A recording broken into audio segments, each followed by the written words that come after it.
ఎన్నిక ఏదైనా అధికార పార్టీ అభ్యర్థి ఏకగ్రీవం కావటం కామన్. కానీ విచిత్రంగా అపోజిషన్ పార్టీకి చెందిన క్యాండిడేట్ పోటీ లేకుండా ఏకగ్రీవంగా ఎన్నికై అరుదైన రికార్డు కొట్టింది.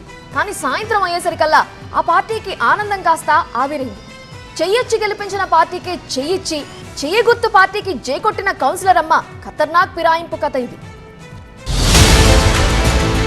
పేరు Vijayalakshmi, wife of Vijay Kumar.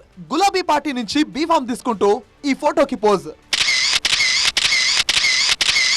Cut చేస్తే దిస్ ఫైన్ మార్నింగ్ ఎన్నిక ఏకగ్రీవమయ్యాక కాంగ్రెస్ కండువా కప్పుకుంటూ మళ్ళీ ఫోటోకి పోజ్.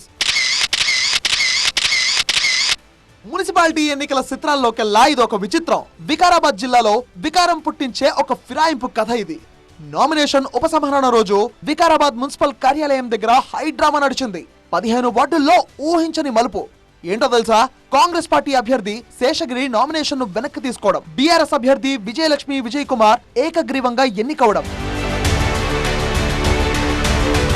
విజయోత్సవం ముగియక ముందే వికారాబాద్ బీఆర్ఎస్ పార్టీకి బిగ్ షాక్ తగిలింది. 15వ వార్డు నుంచి ఏకగ్రీవంగా ఎన్నికైన మేడం విజయలక్ష్మి కారు దిగేసి కాంగ్రెస్ పార్టీలో చేరారన్న వార్త వికారాబాద్ మొత్తాన్ని ఉడికెత్తించింది. అసెంబ్లీ స్పీకర్ గడ్డం ప్రసాద్ సమక్షంలో కాంగ్రెస్ కండువా కప్పి పార్టీలోకి ఆహ్వానించారు పట్టణ అధ్యక్షురాలు సుధాకర్ రెడ్డి. ఫిరాయింపుల కథల్లో ఎన్నో ట్విస్టులు చూసుంటారు, కానీ ఈ ట్విస్ట్ ఉంది చూశారు, ఇది మాత్రం అల్టిమేట్. కానీ ఈ జంపు వెనుక పెద్ద కథే జరిగిందట.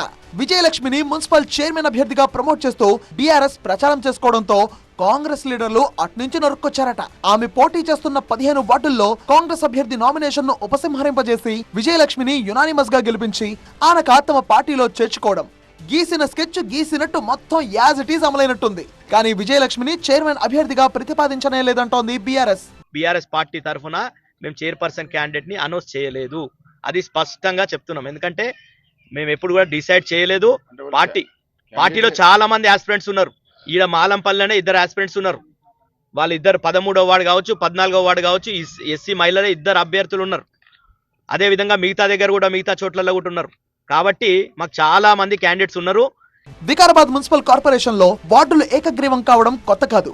గతంలో కూడా అప్పటి బీఆర్ఎస్ ఎమ్మెల్యే మెతకు ఆనంద్ చక్రం తిప్పి 2 కౌన్సిలర్లను ఏకగ్రీవం చేసుకున్నారు. ఇప్పుడు ఆ సీన్ రివర్స్ అయింది. విజయలక్ష్మి అపోజిషన్ ను వరించింది. స్పీకర్ గడ్డం ప్రసాద్ తనదైన స్క్రీన్ ప్లేతో వికారాబాద్ మున్సిపల్ చిత్రాన్నే తిరగరాశారు. ఏదైతేనే తెలంగాణ మున్సిపల్ సీజన్ లో స్మార్ట్ పొలిటీషియన్ గా ఎక్స్పోజ్ అవుతున్నారు వికారాబాద్ విజయలక్ష్మి.